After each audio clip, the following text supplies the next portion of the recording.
We're here at the site of the Paulding light. We showed up here last night about 11:30 at night. When we got here, there was probably 6 to 10 individuals here. People come up here quite frequently. And then also, in addition to them, was the Paulding light. It was here already. It was behind us. It was actually several red lights.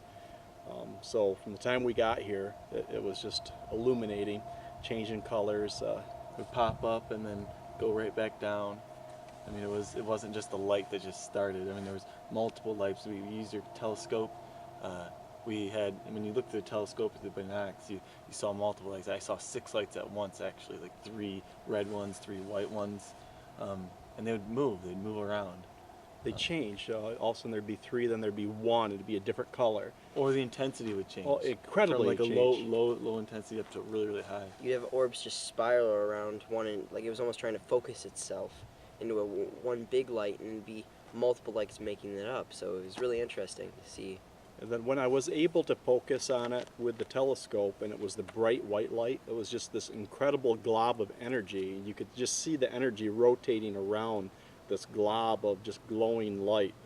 Almost like the sun even looked like there was a gas. A mini Yeah, perpetual, ball, like a burning. plasma. Yeah. Almost like Star Trek, you know, that whatever their reactor thing that, you know, it was like that. It was that. And on top of all that, just hearing all the stories from the people that have been here multiple times and been here by themselves. Like a guy was telling a story about a lady that was here by herself, and she would take pictures of it all the time. And one time, she said that it actually came up behind her and hit her in the kidney, and she Dropped went her to the her ground. knees. My favorite part of the night was, I think, that Mark and Dylan head down the trail, and they got about a mile down there trying to see if they could see the light. And Mark, while he was walking down there, saw a fat shadow figure, but he had not heard any stories of any of the shadow figures yet.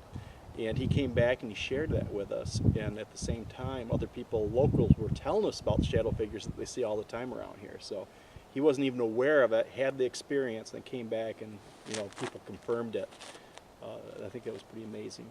Yeah, we're not sure how far it is, but I mean, we went down a good mile, and you know, you can't say, but we tried to communicate with the light, and we found different results as we talked to it. Like I said, you know, we were not sure how far we were out, but you know, we asked questions based on myths like the railroad story of the railroad conductor out there and the man with the light guiding the train in.